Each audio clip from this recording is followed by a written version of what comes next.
After football games, interviews and photo shoots, Frank finds time to visit his childhood home and spend time with his dad, ex-West Ham legend Frank Lampard Sr. It's always nice coming here, it reminds me of, you know what I mean, and Mum cooks me food whenever I come. I ring her in the car on the way round, she'd do me some lunch, and just remember, it's such a cosy house, you know, and I lived here all my life. It's a lot of good memories. When I was younger, I just thought it was great that my dad was a footballer and other kids would sort of envy you know, that your dad's a player, but when you get to the age where you're breaking into the team and your dad's been a legend at that club, it heaps other sort of pressures on you, and that's when you realise that, you know, it can be hard work as well as nice. Well, this was my sister's bedroom, bathroom, shower room, sort of around the corner. You're not trying to sell this house, are you? I know, yeah, I know. Estate agent. Yeah. You waste your time. I know, yeah.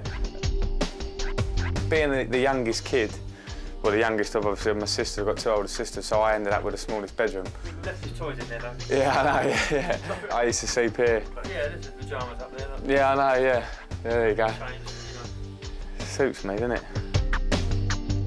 There were certain times when I knew consciously that I was being harder on Frank than I was on other people. And people who you know, watch football, you know, even West Ham supporters don't realise that probably he had more stick from me and from, you know, than anybody, because I made a conscious effort to make sure that I didn't. And I remember one or two players at West Ham saying to me, you know, coming up senior players saying, well, you know, it's a bit harsh on him, you know.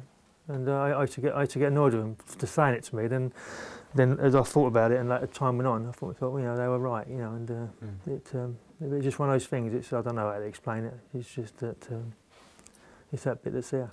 I think it's natural because Dad obviously knew me, knew my football inside out, and knew my personality, and I knew he'd always sort of have one eye on me, you know, in training and be on my case. Good thing, because it kept me sort of on my toes as well, because I never used to like getting enough of it. But it does get on your nerves sometimes, and the best thing, as I say, when I moved to Chelsea, the sort of freedom that I got from being at a club without my dad there was another thing, as I say, I needed to get out of there, because, you know, Dad said, you know, you have to move on. I think you have to really move on if you're at a club where you come through and your dad's there, you know what I mean? You have to get away from there, otherwise you're going to be in a bit of a shadow your whole career. It's not just his dad who is involved in the game. The Lampard family tree has an impressive footballing pedigree. Frank's uncle Harry Redknapp also played at West Ham and is a successful Premiership manager.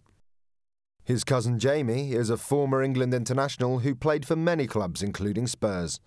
I mean, I always looked up to Jamie big time, and I remember going on holiday with Jamie to Cyprus when I was, I think, just turned 17, and he was 21, 22, and he had queues and queues of people wanting photos and things, and I thought, wow, he's massive, you know, and this is really what I want to be. I was a young kid, no one wanted to look at me, you know.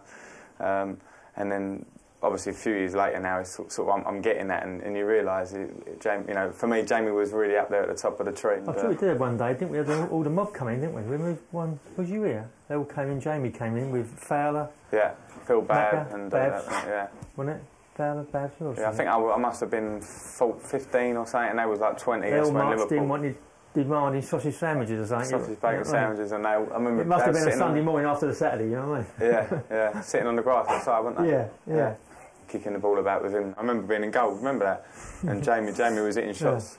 Yeah. I was obviously the young kid, he was a bit cleverer than me, so he stuck me in goal. First two was easy ones, weren't they? You saved them first two, He was smashing balls at me. Dad come out and told me off to get out of goal. He never wanted me to be a keeper.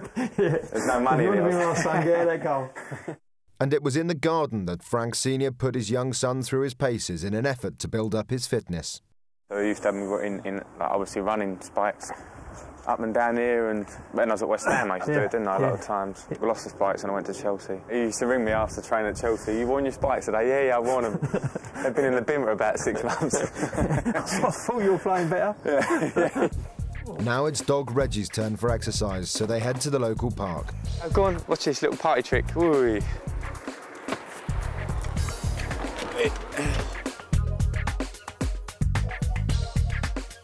Good boy.